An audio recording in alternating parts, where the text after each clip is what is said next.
Bienvenidos, queridos oyentes, a Son Nuestros Hijos. Estamos en el programa número 16, 16º programa. Un programa disidente de todas las mentiras e imposiciones de los gobiernos en lo que respecta a nuestros hijos. Si usted tiene hijos o le preocupan lo que quieren hacer con los niños, no se pierda este programa y recomiéndelo. Estamos en Son Nuestros Hijos, Multicanal Radio, la radio sin complejos y sin censura. Conmigo, aparte del invitado, al que ahora presentaremos, están los miembros de Educadores contra el Adoctrinamiento, Alicia Beatriz Montes, Leticia García, Nanda Gredano, Arlindo Farto, presidente de la asociación, y el tema del programa es transexualidad, la mentira de nacer en un cuerpo equivocado.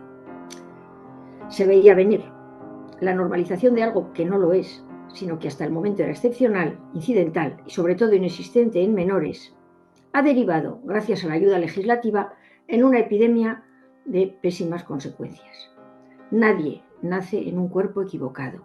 Sin embargo, se ha impuesto como solución a problemas de los menores, a problemas de autoestima, de inseguridad, de socialización, de aceptación del propio cuerpo frente a la adolescencia, de depresión, incluso síndrome de Asperger, se ha impuesto como solución. Y estamos hablando de la transexualidad y las terribles consecuencias en los menores y las familias. Un niño con determinadas dificultades al que se le induce a pensar que sus problemas provienen de estar en un cuerpo que no le corresponde y que se resolverán cambiando su sexo, un sexo que biológicamente es definitivo e inalterable. Unos centros escolares que apoyan por ley o por convicción de que es lo bueno para el menor una decisión, en la inmensa mayoría de los casos, equivocada. Unos padres que se enteran cuando el proceso de adaptación a ese nuevo sexo ya ha comenzado y a los que les asustan. Hay que elegir entre un hijo vivo o una hija, la que ha decidido cambiar su sexo, muerta, porque llevarle la contraria la empujaría al suicidio. Unos padres a los que se les amenaza. Oponerse al proceso le puede provocar que pierdan ustedes la custodia por transfobia. O unos padres a los que se les impide una opinión médica alternativa. No es una enfermedad, es un hecho. No hay razón para ir a un psicólogo o a un psiquiatra. Unos políticos empeñados en que la locura siga, mientras en los países que comenzaron antes ya están dando marcha atrás, después de un sinfín de transiciones, dolor, sufrimiento y vidas truncadas.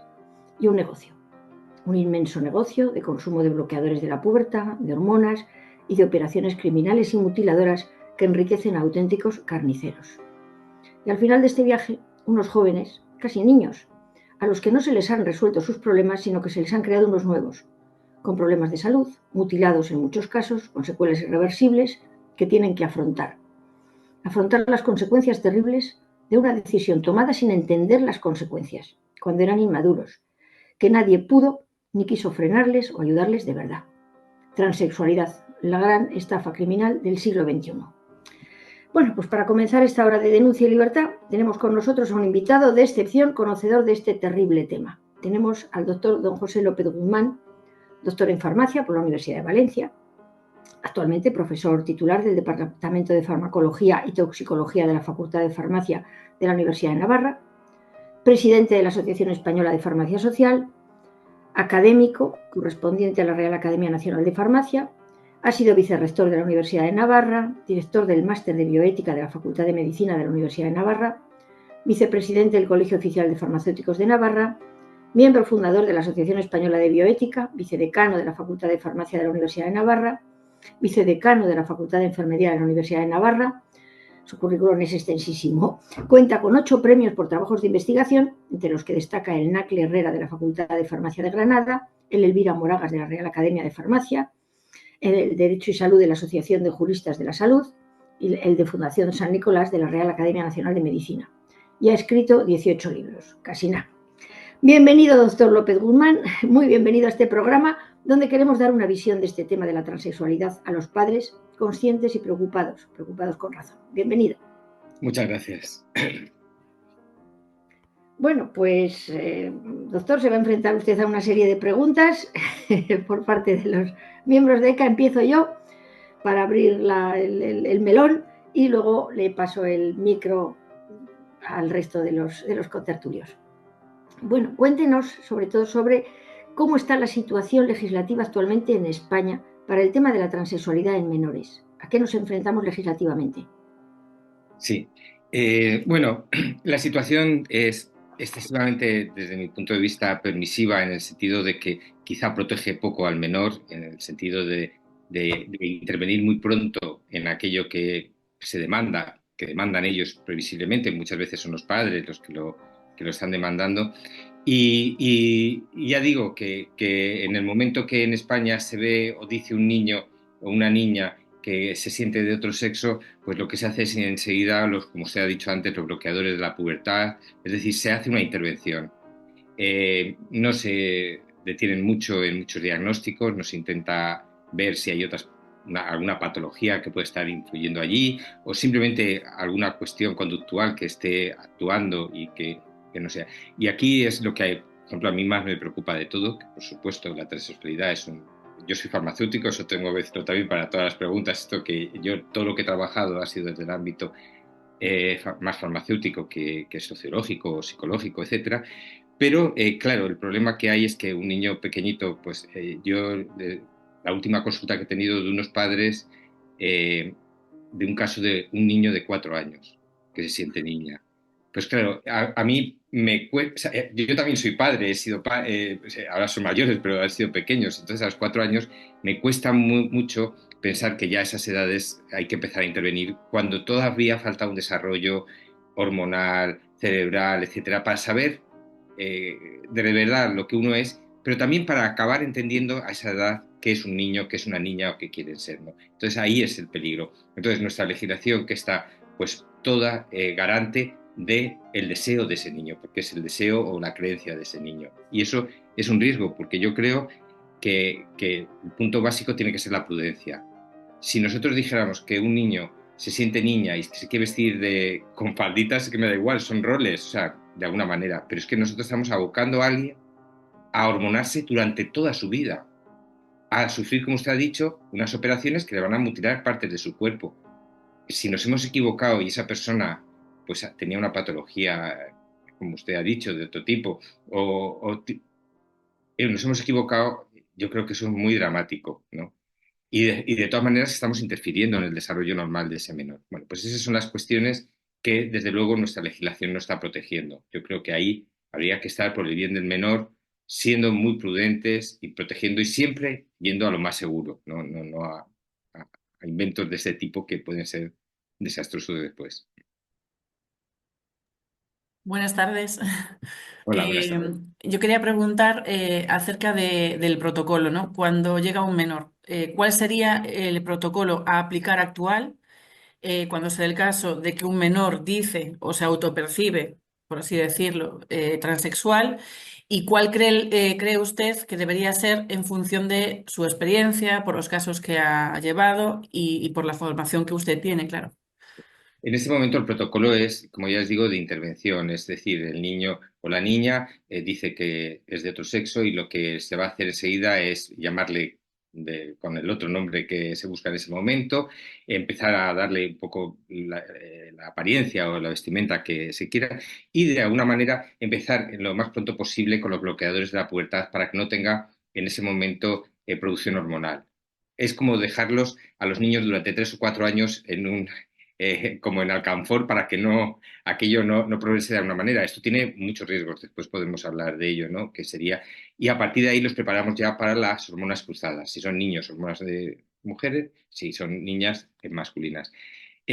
¿Cuál es lo que yo creo? Pues que yo creo que lo que hay que hacer es lo que se ha llamado y sobre todo cada vez, de alguna manera, no en nuestro país, pero en otros países, como han dicho ustedes, nórdicos, etcétera, se está imponiendo, que es lo que se llama la espera vigilante.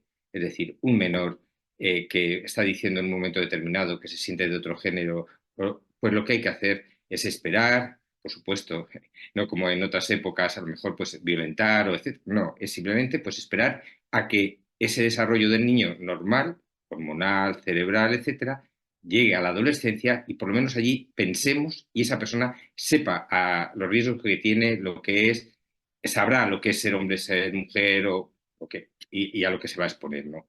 Nunca, yo por lo menos, lo que sí que digo, llevo ya como 12 o 13 años trabajando sobre este tema y también con transexuales, con las asociaciones de transexuales, y lo que sí que pocas cosas tengo claras, porque tengo muchas dudas en muchas cosas, pero lo poco claro que tengo es que en los niños no se debe de intervenir hasta por lo menos la adolescencia y hay que optar por esa espera vigilante de acompañarlos a ver lo que está pasando, porque las intervenciones hay mucho riesgo de error y de haber hecho después una intervención que no se debería haber hecho.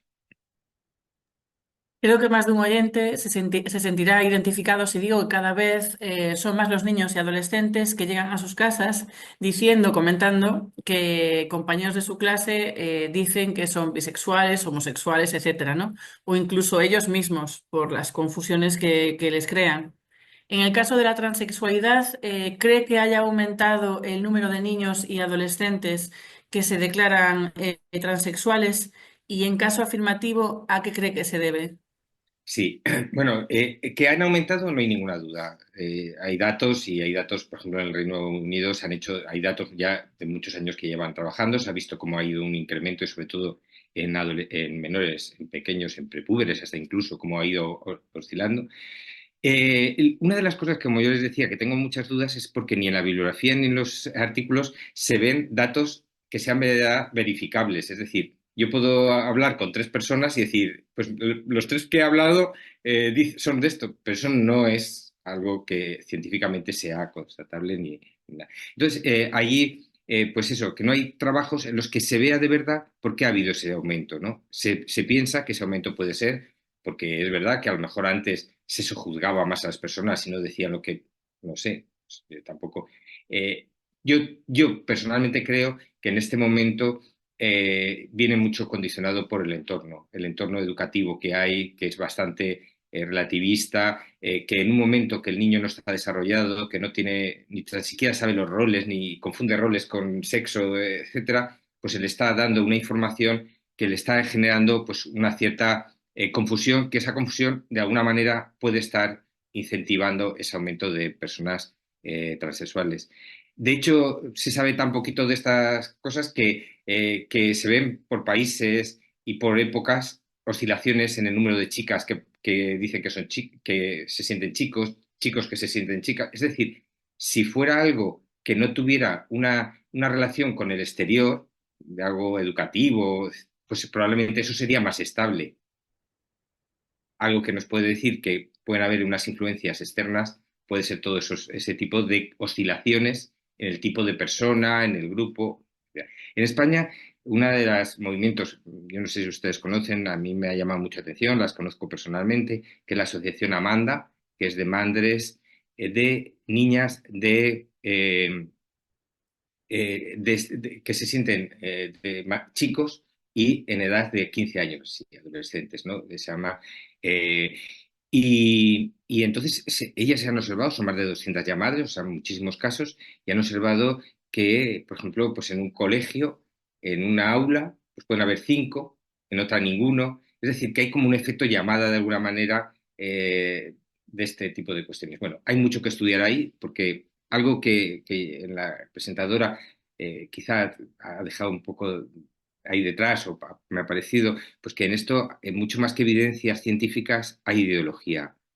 Hemos ido muy por delante en querer hacer cosas, en decir que hay realidades que no han sido avaladas, que pueden ser realidades, pero yo creo que sobre todo en el plano científico, en el plano médico, esas cosas tienen que ser siempre pues avaladas y refrendadas por investigaciones, por estudios, etcétera.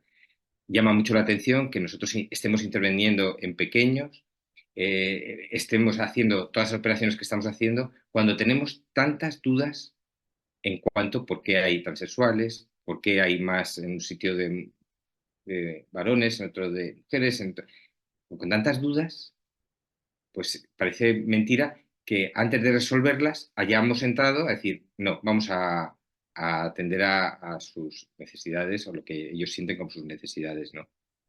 Bueno, es- Pero Eh, solo un inciso, sí. perdón, pero ¿cree que también los padres sufren esa presión en base a ese adoctrinamiento y por eso toman la drástica decisión de llevar al niño y hacer Sí. caso a ese modelo ideológico?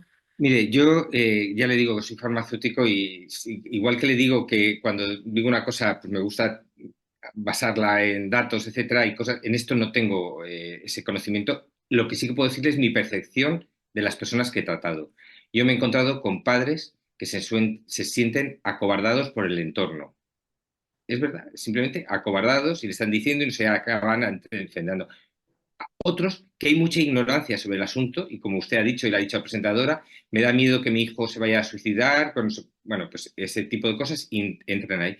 Pero también he visto acérrimos defensores de la transexualidad, que ellos mismos incentivan a sus propios hijos a que se sientan y lo ven como un orgullo. O sea, como es una opción más y es una opción que encima, como es transgresora, pues, no sé, está pues bien vista o, bueno, pues que puede ser, ¿no? Que es esa deconstrucción que muchos, porque de alguna manera esa filosofía de la ideología de género tiene la idea de la deconstrucción de la sociedad. Pues esto es parte de la deconstrucción y nosotros intervinimos en esa deconstrucción. O sea, yo he visto todos los modelos esos. ¿Cuál será el más, menos? No sé. Pero también veo muchos padres muy acobardados. Pues, don José, un honor. Muchísimas gracias por aceptar nuestra invitación. Yo, de lo que comenta, y le agradezco la prudencia, pero yo no voy a ser nada prudente, yo pienso que ante el temor de que sea consecuencia de una moda, ante el temor de que sea consecuencia de un adoctrinamiento porque tenga en su clase niños que se consideren que tienen otro sexo distinto al de nacimiento, ante el temor o la duda de que realmente dentro de unos años recupere la esencia, porque yo sí creo que se nace con un sexo y se muere con un sexo, y recupera la conciencia y se pasa esa moda, igual que hay niños que se ponen, se agujerean las orejas, pues ante esa duda, ¿cómo se les ocurre a los legisladores enfermar de por vida a niños? Porque esto es ocasionarle una gravísima enfermedad y ya no solo psíquica, sino principalmente física. Y yo desde luego ante eso como madre sí que me vería que con la legislación que hay hoy en día y con los potentes medios que hay detrás de esas legislaciones, tendría las manos muy atadas, don José, porque yo creo que como madre no sé cómo me podría oponer en caso de que mi hijo, Dios no lo quiera, se le ocurriera decir que no se llama Jorge, sino que se llama Carmela. Para mí sería un grave problema y de verdad digo que yo ante la duda de que pudiera ser una moda, pudiera ser una consecuencia de un adoctrinamiento, de una influencia, de sentirse más importante por tener esa condición, es que son tantas las cuestiones y tantos los factores que pueden influir que bueno, la prudencia que ofrece sometiéndolo a un barbecho, bueno, venga, vístete de niño o de niña, siendo lo contrario, y ya veremos si poco a poco, a lo largo de toda tu adolescencia, e incluso yo creo que hasta la edad adulta, no te mutiles ni te enfermes, porque realmente es ocasionarle una enfermedad física y también psíquica en muchos casos. En fin, yo no he sido tan prudente, perdónenme, pero la pregunta era por el tema de los padres, pero ya de camino he soltado lo que yo opino. Sí, hombre, el problema de los padres es grande. Y yo por eso digo que quizá yo me he encontrado pues eso, con muchos padres que quizá actúan antes de tener que actuar, porque a lo mejor que un niño te diga que se siente princesa a los 3 años, pues no tienes que darle mayor importancia. A los 4 años ya está con otras cosas, o sea que no hay ninguna. Y como estamos en una sociedad que enseguida cualquier señal es algo de alarma y queremos intervenir y somos tan helicópteros todos y estamos ahí encima de bueno, pues ese es un verdadero problema, ¿no? Ahora, yo también le digo, y claro, yo en este caso, con todo el tiempo que llevo trabajando con personas también transexuales, pues yo veo que hay personas de verdad, de verdad, de verdad, de verdad, que hay algo que le hacen sentirse muy mal con lo que son. Hacen, tienen tal fobia a su propio cuerpo que sí que es verdad que eso que a veces decimos de que se pueden llegar a suicidar, etcétera, es verdad. Pero lo que eso que son las excepciones, que pueden haber algunos casos y habrá que diagnosticar y habrá que ver, lo que no se puede hacer es generalizar como se ha generalizado ahora. Ahora, de entrada, todos son. sea, por ejemplo, el Reino Unido es uno de los que en este momento, pues cualquier persona, niño que entraba en un centro de reasignación de género, lo primero que hacían eran los bloqueadores de la pubertad. En este momento ha cambiado la legislación. Han dicho, no, no, no. Eso tiene que ser la excepción. Cuando se haya hecho un buen diagnóstico, cuando se ha hecho seguido a ese niño y hasta incluso con una previa que se necesita un aval judicial, ese niño se podrá hacer ese tratamiento, pero no de oficio o de como estamos haciéndolos aquí. Yo creo que ahí la prudencia es lo que hay. Y lo que ha dicho usted, estoy totalmente de acuerdo, el sexo no va a cambiar jamás. Porque una de las cosas que a veces, y sobre todo en los diálogos estos, se habla mucho es que yo voy a cambiar de sexo. No, no, es que no. Tu sexo no es quitarte los genitales o ponerte unos pechos. Tu sexo son todas tus células de todo tu organismo que son de varón o son de mujer. Son las proteínas que tú estás generando que son de varón o de su mujer y la disposición adiposa de... Entonces, eso es así, y es así en los seres humanos y en los demás animales, es una cuestión. Ahora, que en un momento determinado, para aquellas personas que de verdad no pueden soportar estar con su propio cuerpo, se les está ayudando a darles la configuración o la forma del otro sexo, es otra cosa distinta. Pero de sexo, y eso es un engaño que muchas veces se hace. Yo me he encontrado con personas que creen de verdad que se van a convertir en una persona de otro sexo. No, vas a tener la apariencia de otro sexo. Quizá vas a poder vivir más tranquilo porque odiabas tu propio cuerpo, lo que es. Pero no vas a ser, aunque les parezca mentira, yo me he encontrado con gente que cree que de verdad, que va a poder tener hijos o va, porque, o sea, de verdad, no, no, a veces nos puede dar risa, no tanto, ya cada vez estamos más, pero me he encontrado, ¿no? Que tienen unas idealizaciones, pero quizá no es la culpa de ellos, de esas personas, es culpa de muchas veces de estos grupos, de estos lobbies que les ha estado aupando y llevándoles hacia ese camino, ¿no? Entonces, porque yo también me gustaría hacer aquí un inciso. Yo me parece, a mí, por ejemplo, las personas transexuales me generan muchísima ternura y me parece que son personas que sufren muchísimo. Yo me empecé a dedicar a esto por eso mismo, porque me encontré un sector de la población que sufría mucho, que no se les ayudaba, porque desde el ámbito político se les utiliza, pero no se les ayuda realmente, y desde otras partes se les anula. Y entonces son personas que sufren muchísimo, porque ellos lo que quieren es ser felices, como todo el mundo, y si estoy mal con mi cuerpo, con mis... Bueno, pero como les digo, nunca tenemos que olvidar que cada una de esas personas hay que darles la ayuda necesaria, pero la ayuda no es siempre el cambiar lo más drástico, ¿no? Quizá hay que ser mucho más prudentes, sí. José Luis, pues ahora hablando un poco José solo, sobre José, esto. José Ay, José, López, sí, sí. hoy López, perdón. José, por eso es, sí, sí. José, sobre la ética médica. Em, si quisiéramos saber si actualmente los médicos se pueden negar a que cuando se pide el cambio de sexo, ¿no? A un menor, si se pueden negar a darles tratamiento, si es así, pues qué camino han de tomar. Sí. A ver, oficialmente no. O sea, a ver, ustedes saben que cuando hay normas y hay leyes, en un momento determinado, todos tenemos que cumplirlos. Estamos en España, hay unas leyes y si nos competen esas leyes, las tenemos que cumplir. En el ámbito médico, en el ámbito sanitario, enfermería, farmacia, cuando nosotros nos obligan pues, a vender, por ejemplo, a nosotros los farmacéuticos una píldora el día siguiente y no queremos venderla, tenemos la posibilidad de la objeción de conciencia. Porque en el Tribunal Constitucional pues, se aprobó que teníamos objeción de conciencia. ¿Hay una objeción de conciencia aprobada para oponerse a esto? No la hay. O sea, porque la objeción de conciencia tiene que ir a los tribunales y tiene que ser reconocido.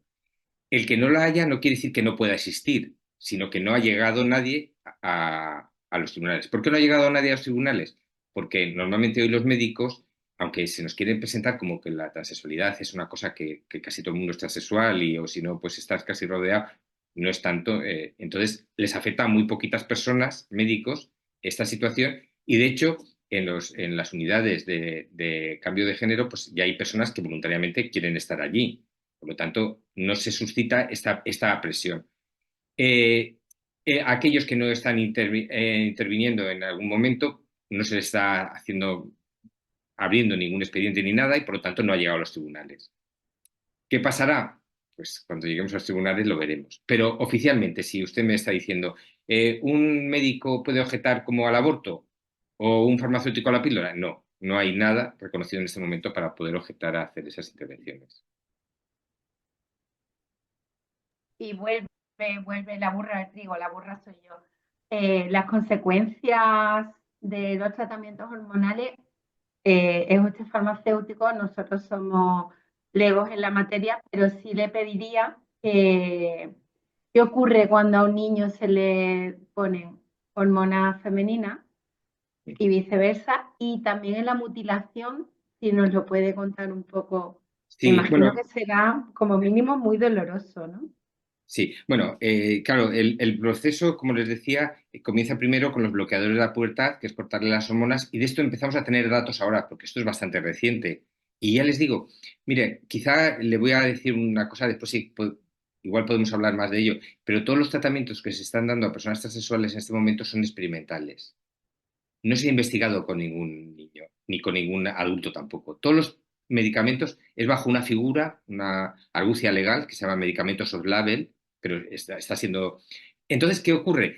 Que lo que estamos sabiendo lo estamos sabiendo porque hay investigadores que están investigando aquí, de aquí, o sea, pero no porque hayan habido unos ensayos clínicos que en este momento sepamos qué es lo que va a pasar. Hay cosas con los bloqueadores, hay cosas clarísimas. Los bloqueadores están haciendo que los niños no crezcan. Por lo tanto, los niños que toman bloqueadores hay que darles hormonas del crecimiento para que cojan, ya empezamos ya a complicar el asunto. Por ejemplo, cosas ya de otro tipo. Bueno, se ha visto también que puede tener, yo el último trabajo que he visto, afectaban al crecimiento del pulmón, al desarrollo, o sea, pues, claro, estamos bloqueando todas las hormonas. Ustedes saben que cualquier toque de una hormona en una persona, a un adulto, las consecuencias que tiene, pues eso las tiene, ¿no? Y en cosas hasta incluso que a ellos les pueden afectar, ¿no? Se ha visto que estos bloqueadores, por ejemplo, en niños que están en transición a niñas, pues no les crece el pene ni el escroto, entonces después no pueden reconstruirles porque no tienen suficiente tejido para la reconstrucción. Es decir, hasta cosas de esas sí que las estamos sabiendo. Yo ya les digo que doy datos de lo que ya sí que se está viendo, ¿no? Hombre, después con las hormonas cruzadas, con las hormonas ya cuando pasamos ya un poquito a la final de la pubertad, a la adolescencia, pues esas hormonas pues van a ser distintas en hombres, en mujeres, los efectos, pero ya digo que como no están, y hay una lista grande de efectos secundarios, pero que son probables o no probables. Por supuesto, la cirugía, como todos sabemos, pues tiene sus consecuencias porque son operaciones. Yo, por ejemplo, pues en los niños que quieren pasar a niñas, lo primero que se les quita es la nuez. Es que no es solo, no es lo primero la nuez para la voz, después se les pone los pechos, se le hacen los implantes de mama y después ya se empieza a mutilar por abajo, se les quita todo. O sea, es que esto no es neutro. Las niñas normalmente a los 15 años es cuando quieren que les quiten. Lo primero que las niñas quieren, pues, cuando quieren pasar a niños, es que les quiten los Los pechos pechos. a los Ay, 15 años. En esto es lo que está viendo más presión de los médicos, porque les por impresiona mucho Dios, que una niña totalmente sana, pues quitarle unos pechos, ¿no? Ustedes saben desde luego. que a cualquiera de nosotros nos llama mucho la atención cuando nuestras madres o tal les han tenido que quitar un pecho por un cáncer, etcétera, lo agresivo que es y lo que les supone el estar sin, bueno, pues operar a una persona sana, totalmente, quitarle unos pechos, pues es una cosa que puede ser un poco traumática. Es decir, que tiene muchas consecuencias, que no es algo neutro, como muchas veces estamos viendo.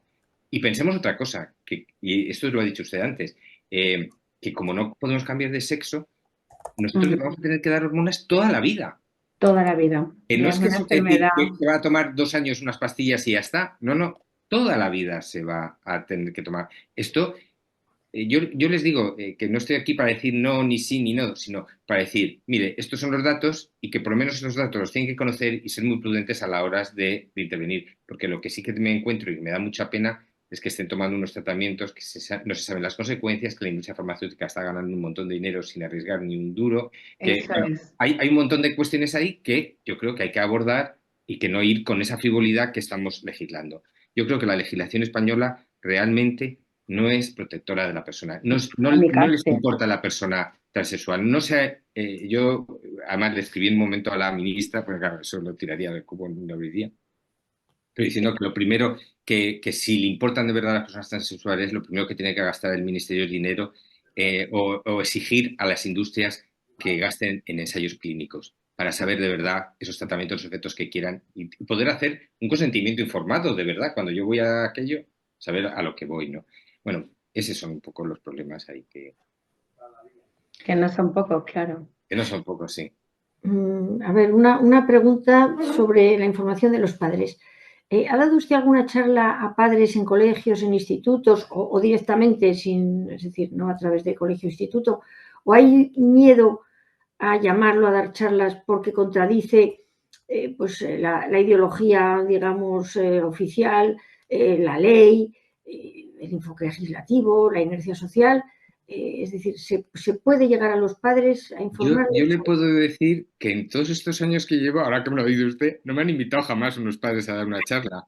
Me han invitado a colegios, ellos, distintos colegios, preocupados por la cuestión, a darle las charlas a sus profesores, con juristas siempre, las veces que he hablado, siempre con algún jurista ahí, etcétera, porque están preocupados por el tema, hasta dónde se puede llegar.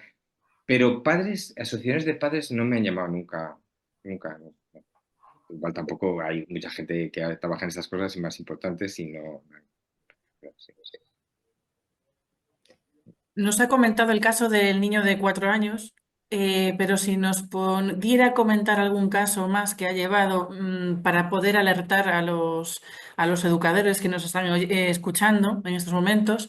Y aunque el de 4 años para mí ya es bastante sorprendente, ¿tiene algún caso más que considere? Bueno, yo casos que he conocido que me han consultado muchos, porque eso sí que tengo muchas consultas de personas, porque muchas veces también hay como un poco miedo a contarlo fuera, etcétera, es más fácil el hacerlo, ¿no?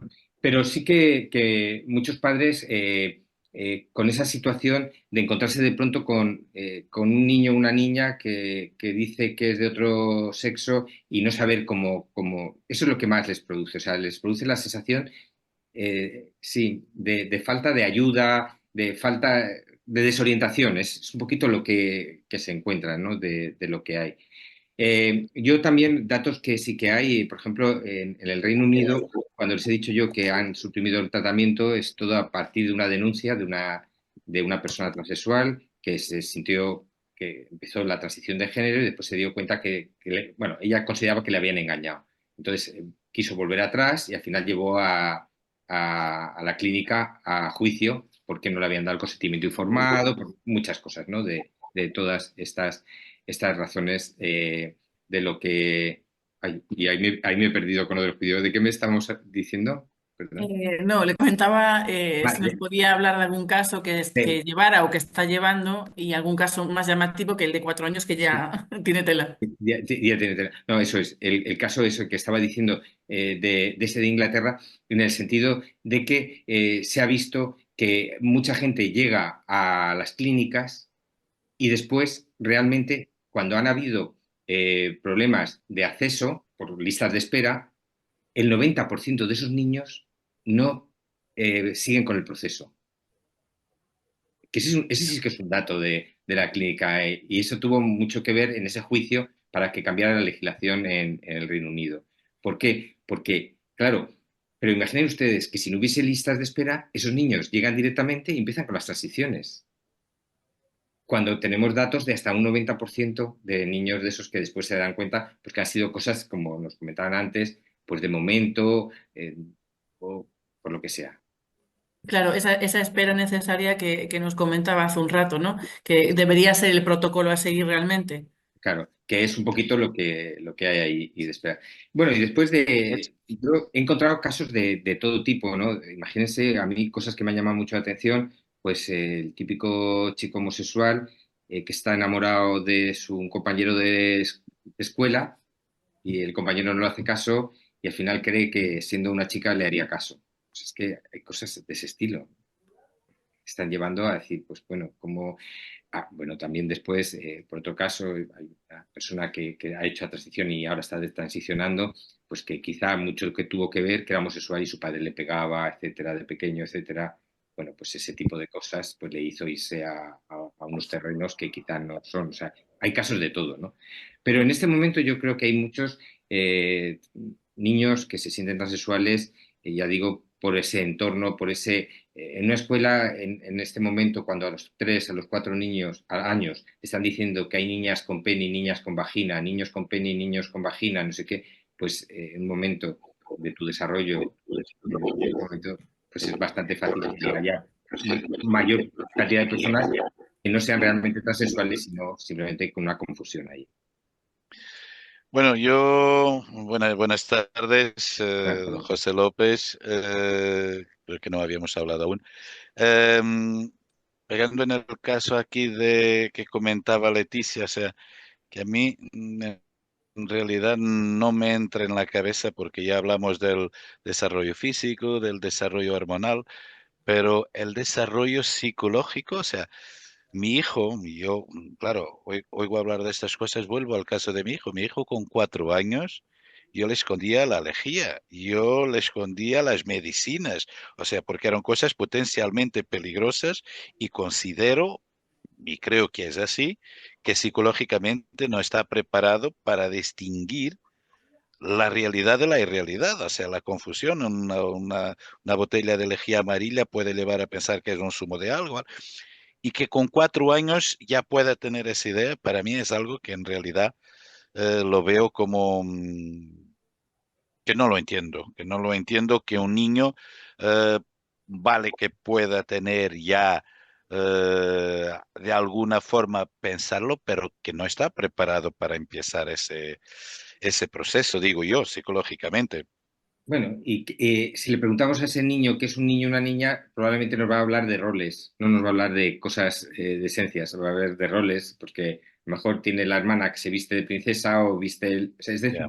que yo creo que ahí hay que ser muy prudentes, hay que ser muy prudentes porque nos puede llevar a muchos falsos positivos, negativos o positivos, negativos, lo que sea, que metamos la pata, sí. ¿Y si has sentido alguna vez atacado por denunciar este adoctrinamiento que se produce en toda España? Pues suerte no. Pero tampoco es que he hablado, o sea, quiero decir que yo me muevo por terrenos científicos y técnicos, o sea, tampoco yo he salido al ruedo general, no sé que no. Pero ya le digo, yo, por ejemplo, pues he sido el director de un proyecto con 12 universidades, que hemos estado con una asociación muy grande en Madrid de transexuales, etcétera, y he sido respetado. Yo es que ya le he dicho que a mí me producen un cariño enorme y porque sé que son personas que sufren y que hay que ayudarlas, y lo que busco es ayudarlas. Claro. Entonces, lo que estoy diciendo es que hay que decirle la verdad de lo que hay y que después, por supuesto, cuando sean mayores, que elija, y si hay una ley que es mala, pues tendré que decir que es mala, y si es, pero no por ir contra nadie, ni ser, no, todo contrario. Entonces, yo tengo que decirle, reconozco que no he tenido ni ataque, ni he tenido nada, todo contrario. Sí. Pues una alegría, porque claro, hoy cualquier voz disonante, después de este programa, lo siento, don José, porque a lo mejor ya lo llaman facha. En ECA también, en ECA le acogeremos siempre que quiera y podrá expresar libremente lo que quiera. Y por supuesto, siempre la dignidad de cualquier ser humano, solamente por el hecho de serlo, tiene dignidad. Lo que pasa es que aquí estamos hablando de cosas muy graves y de adoctrinamientos que pueden generar en niños dudas. Yo sí que le quería preguntar, don José, respecto a la OMS, la Organización Mundial de la Salud, que yo creo que está, también es una opinión personal, más en la línea de potenciar ese dineral que van ganando los distintos lobbies, que en realidad preocuparse por la salud del mundo. Y ha cambiado el nombre y ya a los transexuales, yo hasta donde tenía entendido, se les trataba porque estaban enfermos o una enfermedad mental, normalmente mental. Y sin embargo, lo han quitado, pero cualquier persona que quiera cambiar de sexo tiene que ir a un médico y tiene que ser tratada con medicina.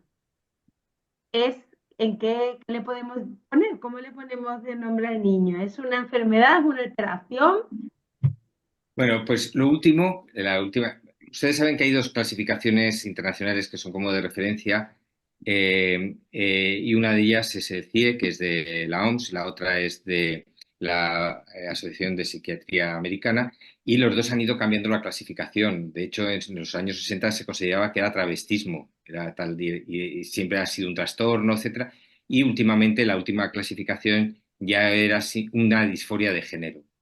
O sea, disforia de género quiere decir que en sí no es una patología, no es una enfermedad, sino que esa situación de no acomodo a tu cuerpo te genera unas ciertas patologías. Una forma, eso es lo que decía. En la última clasificación, que es del año pasado, de la OMS, la americana no ha cambiado todavía, la de la OMS ya dice que simplemente es una forma más, o sea, ya ha quitado la palabra disforia, ya simplemente es una opción sexual más, ya no tiene ninguna connotación de ninguna manera, ¿no? A ver, una de las cuestiones importantes en todo esto es que detrás no hay cambios. No hay cambios de que haya algo que yo haya descubierto que me haga que cambie de nombre.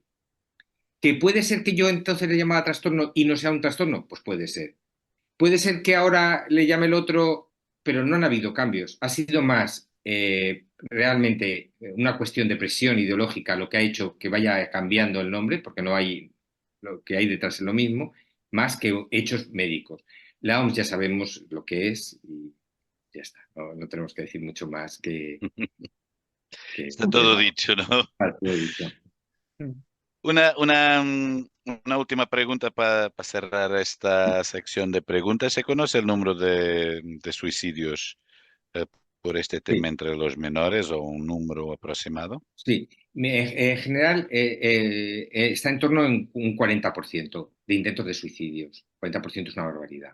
Y esto Una digo que barbaridad. ya le he dicho que hay pocas cosas que sepamos datos. Este es datos de una universidad americana por un trabajo encargado por el lobby LGTBI americano. Es decir, que no es gracioso. Perdón. Y determinaba que en ese momento el promedio de intentos de suicidio de la población general estaba en el 2% y la población transexual el 40%. La situación, ¿por qué se produce esto? Pues se puede producir, vuelvo a decir, dudas. Según los manuales, quien lo esté diciendo dice que son unas cosas u otras, ¿no? La mayoría de la gente, sobre todo los colectivos, pues dicen que es precisamente por la presión social. El entorno social es desfavorable y esto le está conduciendo que no empiezan a transicionar, etcétera.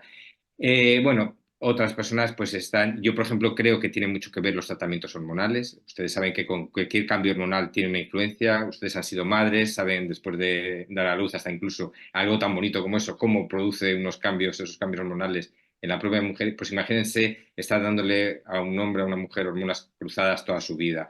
Bueno, pues eso tiene que tener una influencia que no se ha estudiado, que no sabemos, que puede ser otro de los temas que también puede ser. Y algo que yo también, ya les digo que en esto no soy experto, que vislumbro a veces, es por eh, ese no lograr ese ideal que están buscando. Eso sí que lo he tenido yo muy alrededor mío. Una persona que se mete en este camino tan doloroso de operaciones, de tratamientos, de ser cuestionado, de muchas veces separarse de la familia, del entorno, cambiar porque está buscando un ideal. Es decir, yo soy hombre y quiero ser esa mujer que me estoy imaginando y esa mujer que me estoy imaginando no voy a serla nunca, casi nunca, vamos a ver. Y eso genera también una situación de... Y lo estamos viendo ahora en los destransicionadores. Los que han transicionado van viendo que no logran eso y quieren volver atrás y no lo están diciendo lo que ven. Entonces, me encantaría que dentro de 5 años estuviéramos aquí y yo les dijera, mire, tengo un trabajo científico que me dice que el 5% es por esto, el 10%, pero hoy por hoy yo les puedo decir que estos son las hipótesis y que cuál será la que más, la que menos, pues no lo sé, pero que todas ellas tienen una influencia en... Ahora, una de las cosas que me llama y que la han utilizado aquí muchas veces, esto, por ejemplo, aquí en Navarra se utilizó en Marquesinas y todo por una asociación de padres, además, de niños transexuales, utilizaban este trabajo que les estoy diciendo americano y decían que precisamente las tasas de suicidio eran por lo que se impedía la transición, los impedimentos a la transición.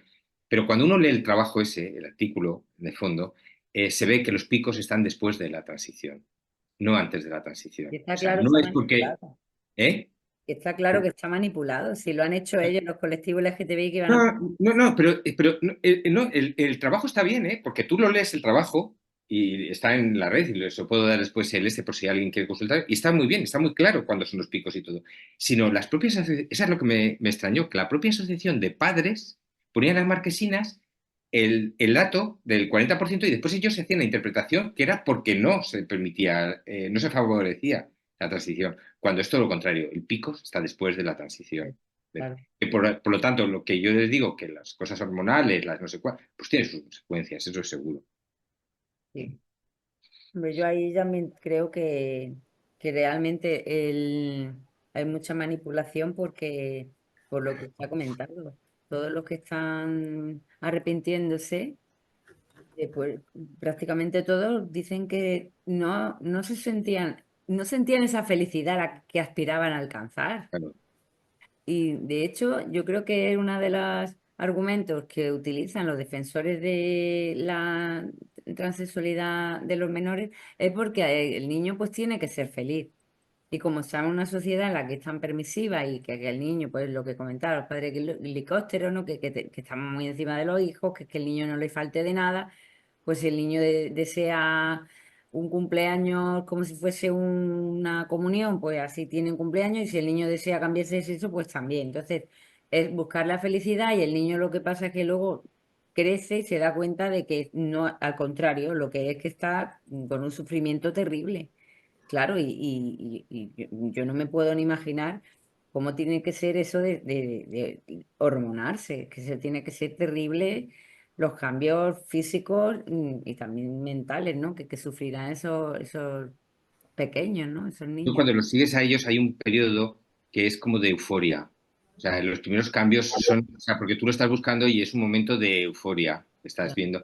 Pero después llegas a un momento, yo he tenido una chica, por ejemplo, un chico que pasó, que quería ser chica, pues que el problema que tenía, verdadera obsesión, que no le crecían los pechos. Pero es que, claro, tienes un límite. Todo tiene su límite, o sea, y entonces y el problema que tenía era de sobremedicación. Tomaba dosis más grandes, le daba, además me daba, y todos los problemas que tenía, porque estaba convencida que tomando más medicamentos le iban a crecer más los pechos. O sea, es que llegamos a esa situación. Es decir, sentido común, prudencia, las cosas. Sí. Y también puede ser que detrás de todas estas peticiones de cambio de sexo, lo que hay es problemas generados en un pasado. A lo mejor han sufrido abusos de pequeños o bullying, no se han sentido aceptados desde pequeños en entorno de colegio con sus padres, o a lo mejor, no sé, que yo también he leído que hay algunos que tienen problemas alimenticios, baja autoestima, depresión, o sea, que son una serie Vamos, previas cuando que uno no se lee, estudia. No sé, no sé. cuando uno ve la bibliografía y la estudia, ve como muchos casos, muchas situaciones que generan. Hay muchos trabajos que ven una relación entre problemas de entorno, sobre todo familiar o de maltrato, todo eso, pero hay otros trabajos que también ya están viendo algunos enzimas, algunas cuestiones que se ven de cuestiones genéticas o de ese entorno mismo que acaba haciendo epigenéticamente que haya un cambio genético. Es decir, que todo está como muy relacionado, pero que en ninguna de esas cuestiones, bueno, y también cambios cerebrales, por las hormonas. Eso es otro de las líneas que hay que hablar, porque claro, el cerebro es también es un órgano también sexuado. Entonces, su formación, sus conexiones son distintas en hombres y mujeres y ahí hay unas interferencias, que por ejemplo, una de las cosas que se ha visto, que por ejemplo en el feto cuando está el niño en el seno de la madre, la toma de hormonas o las hormonas de la madre antes, en el momento anterior, etcétera, puede estar interfiriendo esa cuestión. Pero todo esto son las hipótesis que hay en cosas que pueden influir, que algunas estén todas relacionadas, que otras no sabemos cuál. Pero esto, si les llama la atención, bueno, yo por ejemplo, lo que me gustaría que nos quedara después. ¿Cuántas cosas les estoy diciendo que llevo muchos años estudiando y tengo duda, ¿verdad? Tengo 5 libros de estos, he dirigido. ¿Y cómo tenemos una legislación que interviene de la forma que interviene con tantas dudas, Sandra? Sí, Yo puedo decir que ni nuestra ministra puede contestarme todo esto. Sí, es que son problemas que tienen que estar en manos de especialistas y de médicos y las están resolviendo los políticos. Ese es el verdadero problema, porque si dejaran, es decir, hay una casuística amplísima. Y muchos casos son precisamente casos, pues eso, de falta de autoestima, problemas, traumas. Habrá otros casos que no, pero desde luego lo primero que se tenía que hacer, pero por justicia, por decencia, por las criaturas, es un diagnóstico. Y no se permite, porque realmente hay un tema político y un tema ideológico. Lo normal sería que al niño lo viera un psicólogo, un psiquiatra, hicieran un diagnóstico que pudieran hacerlo abierto, claro y en libertad. En los protocolos internacionales estaba y lo han quitado. Se llamaba diagnóstico diferencial, que era un diagnóstico no por decir, porque no tenemos nada para saber si una persona es transexual o no, pero sí que para ver que no hay una patología que me pueda estar engañando y diciendo Claro. eso. Ese diagnóstico diferencial se ha quitado, pero se ha quitado y ya no es obligatorio. Hombre, si eso es como una segunda opinión, es una válvula de seguridad para ese niño. El decir, o sea, es como nosotros, yo siempre lo digo, si a mí me tiene que decir el médico de la Seguridad Social que me tengo que operar del corazón y dice, ¿quiere que le derivemos a otro para que le haga una segunda opinión y gratis? Pues claro que digo que sí o no, por la seguridad que todos tenemos. Pues esto estamos lo mismo, decir, oye, si antes de empezar a intervenir, vamos a ver si hay algo que a lo mejor nos está haciendo que hayamos hecho un diagnóstico equivocado, que tú creas que... porque claro, lo que viene detrás es muy gordo. Entonces, y eso. Pero ya les digo, hace 4 semanas, yo creo que ha sido en Alemania, lo han quitado también. Cuando en los países nórdicos están siendo más restrictivos con todo esto, en otros países, al revés. Y sabemos lo que hay. Es que hay mucha ideología. Y hay Claro. Ideología y muchos intereses, porque muchos si, intereses. si tú ya ves que otros países que han aplicado ese mismo procedimiento están dando marcha atrás y hoy en día es algo que lo puedes consultar por todas partes, si tú Efectivamente. sigues en el empeño de aplicar eso, es porque hay intereses económicos, ideológicos, es que no, vamos, a mí No, no, particularmente. Sí. eso lo vemos todos. O sea, es que... Mal es que en Canadá, por ejemplo, que haya padres en la cárcel porque no hayan aceptado que su Es hijo... verdad, sí. Es que eso no es normal, que En su Alemania creo que le también haga había doctores algún caso. en el instituto, no le han dicho nada a los padres y de repente llega un día el niño o la niña que se opera y entonces le han quitado la custodia a los padres. No solo le han quitado la custodia, es que Sí, están en no. la cárcel. Y Sí, es que hay muchos Sí, sí. casos. Y llegamos al punto de que yo me acuerdo que antes los padres podían decidir en muchas cosas. Yo me acuerdo de un caso tristemente en mi pueblo de que un niño murió porque los padres eran testigos de Jehová y no podía llevar transfusiones de sangre, pero al revés, o sea, el padre no tiene palabra en este asunto. O sea, un asunto tan importante y vital para el hijo termina por seguirse. Lo que estábamos comentando, yo creo que un niño de 4 años, un niño de 10, un niño de 12, incluso de 14, 16, bueno, ya con 16 ya pueden tener otra preparación psicológica, digamos así, pero no creo que esté preparado antes de eso para poder decidir sobre su futuro y un futuro irreversible. O sea, que a partir del momento que sufra una operación, una mutilación, lo que sea, ya no puede volver atrás. O sea, esto no es el quita y pone y quita, no es de tornillos. O sea, es en realidad, a mí me No, parece que es Pero, una de pero las piezas incluso, fundamentales. Yo estoy pero totalmente de acuerdo y este sí que me gustaría que fuera un mensaje. O sea, es que yo lo tengo muy claro que con los niños hay que esperar, como esperamos en muchísimas cosas, y hay que acompañarlos y a ver cuando usted, como dice usted, pues cuando llegue la adolescencia. Pero si es que todos tenemos hijos, sabemos lo que es una adolescencia. Además, es que es propio de la adolescencia, el buscarse, el encontrarse, el no sé, el estar. Es que todo esto es un punto y final de muchas cosas. Entonces, yo creo que Efectivamente. es sí, prudencia. y sobre todo que, claro, cuando los que somos papás, la importancia de acompañarlo, de observarlo, de que se acepte, o sea, pero no solo con el tema del sexo, sino a veces incluso cuando cogen kilos de más que no se sienten a gustos. Y entonces, ¿qué hacemos?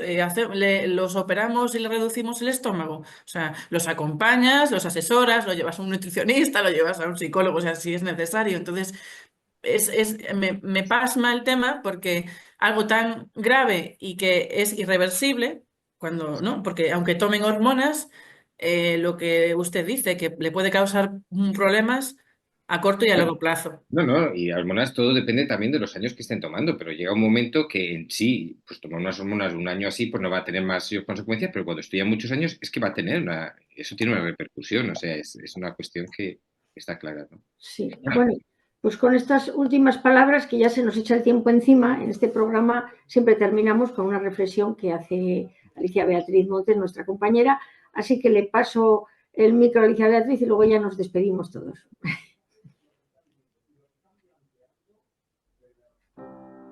Querido oyente, están engañando a los niños, les están manipulando la mente y están provocando en ellos confusiones identitarias terribles, tal y como hemos podido escuchar hoy en nuestro programa.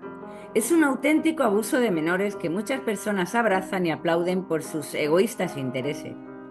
El doctor José López Guzmán, un experto en transexualidad, lo confirma, pero no solo él.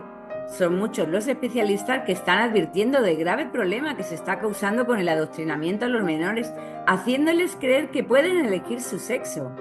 Y son cada vez más los que, una vez comenzado el proceso de hormonación o la operación quirúrgica, se arrepienten. Querido oyente, no basta con la sola petición de un niño, no basta con sus sentimientos, no es suficiente con su depresión o infelicidad que dice sentir por no identificarse con su sexo biológico. No es cuestión de deseos, y esto tenemos que decirlo alto y claro allá donde estemos. Tenemos que detener esta locura, esta máquina apisonadora que está arrasando con la inocencia de los niños.